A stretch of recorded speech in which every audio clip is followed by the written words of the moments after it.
Well, now to our ongoing Doors Open series, where our reporter Aisling Riordan visits places that you might not otherwise get to see. This week she went to the Buddhist Centre in Dublin city centre.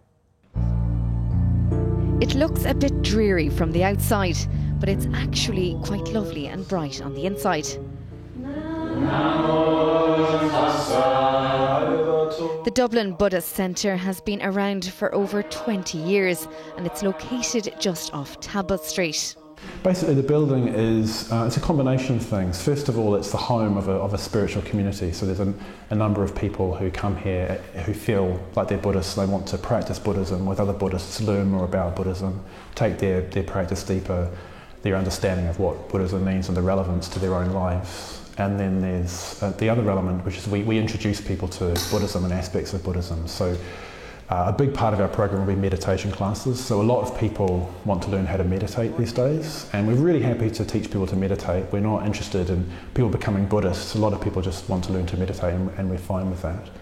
Some people do want explicitly to learn about the Buddha's teaching. So again, we would introduce them to the Buddha's teaching more explicitly and the relevance to people's lives in the world today. And that's one of the emphases of our particular tradition, is really looking at what is essential in the Buddha's teaching and how we can apply that in the conditions of modern life, urban, secular, industrialised, mobile phones, all these things that weren't around at the time of the Buddha.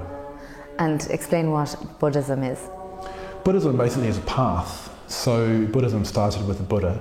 And we think of the Buddha as an enlightened or awakened human being. So he was neither a god nor an ordinary man or an ordinary person. So he's an awakened person, which basically means something like, he embodies a state that's free of greed, hatred and delusion. He embodies wisdom and compassion. And part of his teaching is that any person can attain that state themselves.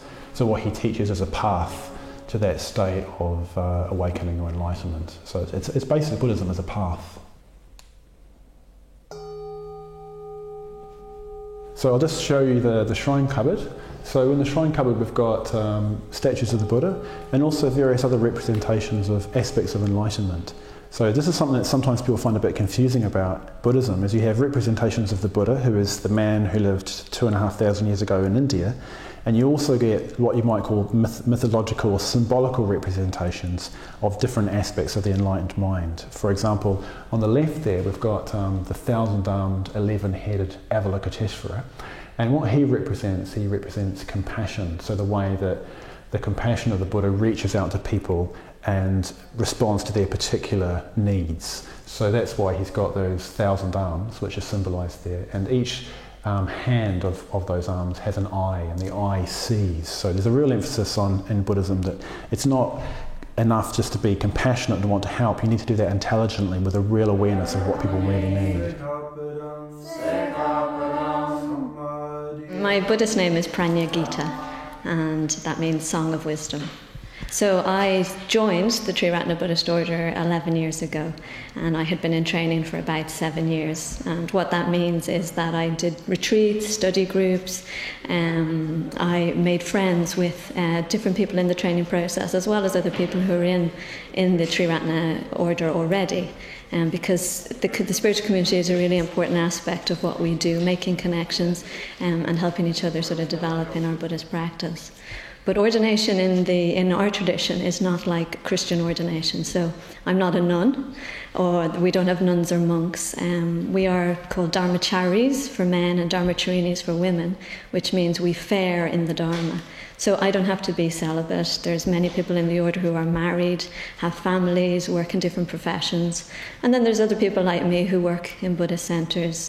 According to the 2011 census, 8,703 people in the Republic of Ireland said they were Buddhists. I initially came for yoga, actually, because I had a back problem. And then I saw they did meditation classes, and I kind of realised something I always wanted to do. And I've always been interested in it, so I did that, and I've kind of been coming here since, quite regularly. Yeah. And would you call yourself a Buddhist? I would, yeah. And why did you go to the next level? Like, why do you think you went from just yoga and meditation to actually calling yourself a Buddhist? I guess the deeper you go in meditation, the more experienced you become, and the more absorbed you become in it. And it's not just Donal who is keeping the centre busy.